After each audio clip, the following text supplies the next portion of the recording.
இன்றைக்கு திமுக ஆட்சி சொல்லுகிறது, திரு ஸ்டாலின் அவர்களுடைய ஆட்சி சொல்லுகிறது, பாரத பிரதமர் திரு நரேந்திர மோடிக்கு கடுமையான அச்சுறுத்தல் இருக்கிறது, அதனால் அவருக்கு நாங்கள் பாதுகாப்பு வழங்க முடியாது என்று சொல்லுகிறது என்றால், அப்ப இங்க இருக்கக்கூடிய காவல்துறை என்ன செய்து கொண்டிருக்கிறது? அதே பாரதிய ஜனதா கட்சியுடைய அலுவலகத்தில் பெட்ரோல் குண்டை வீசக்கூடியவர்களை வேடிக்கை பார்த்துக் கொண்டிருக்கிறது. மேலும் ஆளுநர் அவர்களுடைய அந்த ஆளுநருடைய இல்லத்திற்கு முன்னால் பெட்ரோல் குண்டு வீசுவதை காவல்துறை வேடிக்கை பார்த்துக் கொண்டிருக்கிறது. பயங்கரவாத செயல்கள் ஊக்குவிக்கப்பட்டு எங்கு பார்த்தாலும் குண்டு வெடிப்பும், எங்கு பார்த்தாலும் ஆபத்தான சூழலும் தமிழகத்தில் இருக்கிறது என்றால், இந்த மாதிரி திமுக ஆட்சியை தமிழகத்தை வைத்து துரத்தி அடிக்க வேண்டியது நம்முடைய கடமையா இல்லையா?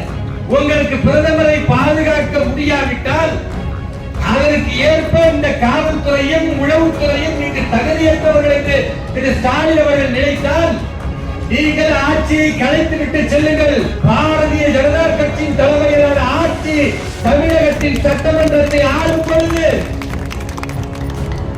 இங்கு எந்த தீவிரவாதமோ பயங்கரவாதமோ ரவுடிசமோ இந்த அரசுக்கு எதிராக ஒரு ட்வீட் படித்தா உடனடியாக நள்ளிரவுல ஏதோ திருட்டு போயில தீவிரவாதி பிடிக்கிற மாதிரி ஒரு போலீஸ் படையோடு வந்து செவத்தை தாண்டி குதிச்சு குதித்து பெரிய சாகசம் செய்யக்கூடிய ஒரு மானங்கிட்ட செயல் பார்க்கிறோம். காவல்துறையினருக்கு நான் சொல்லிக் கொள்வதெல்லாம், இந்த திமுக ஆட்சி என்பது 2024க்கு பிறகு இருக்காது என்பதை நீங்கள் புரிந்து கொள்ள வேண்டும்.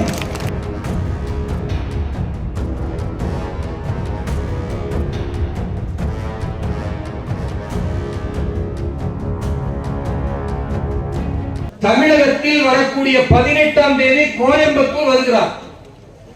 மக்களை சந்தித்து மக்களில் ஒருவனாக அந்த மாமனிதன் திரு நரேந்திர மோடி அவர்கள் கலந்து கொள்ளக்கூடிய அந்த நிகழ்ச்சிக்கு அனுமதி அளிக்க மாட்டோம் என்று வக்கற்ற திமுக அரசு தடை செய்கிறது என்றால், அப்ப தமிழகத்தில் என்ன மாதிரி சட்டம் ஒழுங்கு சீரழிந்திருக்கிறது என்பதை நீங்கள் புரிந்து கொள்ளணும்.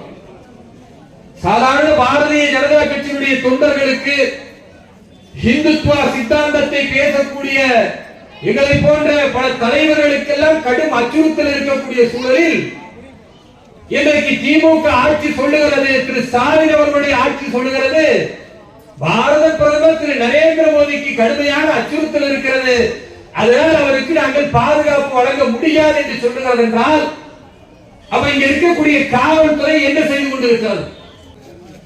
அதே போன்று பாரதிய ஜனதா கட்சி திமுகவுடைய ஊழல, திமுகவுடைய வாக்குறுதி மீறல, திமுகவுடைய போதைப் பொருள் கடத்தலுக்கு ஒத்துழைக்கக்கூடிய இந்த மானங்கெட்ட தலைவர்களை கண்டித்து பேசினால் அவர்கள் மீது பொய் வழக்கு போட பாய்ந்து கொண்டிருக்கக்கூடிய தமிழகத்தின் காவல்துறையும் உளவுத்துறையும் அதே பாரதிய ஜனதா கட்சியுடைய அலுவலகத்தில் பெட்ரோல் குண்டை வீசக்கூடியவர்களை வேடிக்கை பார்த்துக் கொண்டிருக்கிறது. மேலும் ஆளுநர் அவர்களுடைய அந்த ஆளுநருடைய இல்லத்திற்கு முன்னால் பெட்ரோல் குண்டு வீசுவதை காவல்துறை வேடிக்கை பார்த்துக் கொண்டிருக்கிறது. பாரதிய ஜனதா கட்சியின் தலைவர்கள் RSS என்று சொல்லக்கூடிய ராஷ்டிரிய சுயம் சேவக் சங் என்ற அந்த சுயம் சேவகர்களுடைய இல்லங்களில் பெட்ரோல் குண்டு வீசுவதை காவல்துறை வேடிக்கை பார்த்துக் கொண்டிருக்கிறது. இதெல்லாம் எந்த ஆட்சியில் நடக்குது? திமுக ஆட்சியில் நடக்குது. அப்ப திமுக ஆட்சி என்றால் காவல்துறைகள் கைகள் கட்டப்பட்டு உளவுத்துறை உறங்கிக் கொண்டிருக்கக்கூடிய நிலையில ரவுடிசத்தை தாண்டி, கட்ட பஞ்சாயத்தை தாண்டி, அடுத்தவருடைய நிலத்தை பறிப்பதை தாண்டி பயங்கரவாத செயல்கள் ஊக்குவிக்கப்பட்டு எங்கு பார்த்தாலும் குண்டு வெடிப்பும், எங்கு பார்த்தாலும் ஆபத்தான சூழலும் தமிழகத்தில் இருக்கிறது என்றால், இந்த மாதிரி திமுக ஆட்சியை தமிழகத்தை வைத்து துரத்தி அடிக்க வேண்டியது நம்முடைய கடமையா இல்லையா? அதனுடைய உச்சம் தான் இன்றைக்கு திமுக அரசு சொல்லுகிறது, திரு ஸ்டாலினுடைய அரசு சொல்லுகிறது, பிரதமர் வந்தால் எங்கெல்லாம் எப்படி பாதுகாப்பு கொடுக்க முடியும்? நிறைய மக்கள் இருப்பாங்க, அவர் நடந்து போகக்கூடிய நேரத்தில் ஏதாவது நடந்துட்டா அப்ப ஆட்சியை கலைச்சிருங்க.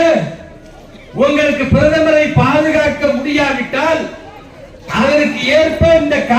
காவல்துறையும் உளவுத்துறையும் இங்கு தகுதியற்றவர்கள் என்று திரு ஸ்டாலின் அவர்கள் நினைத்தால் நீங்கள் ஆட்சியை கலைத்துவிட்டு செல்லுங்கள். பாரதிய ஜனதா கட்சியின் தலைமையிலான ஆட்சி தமிழகத்தின் சட்டமன்றத்தை ஆளும் பொழுது இங்கு எந்த தீவிரவாதமோ பயங்கரவாதமோ ரவுடிசமோ எந்த தவறும் நடக்காது.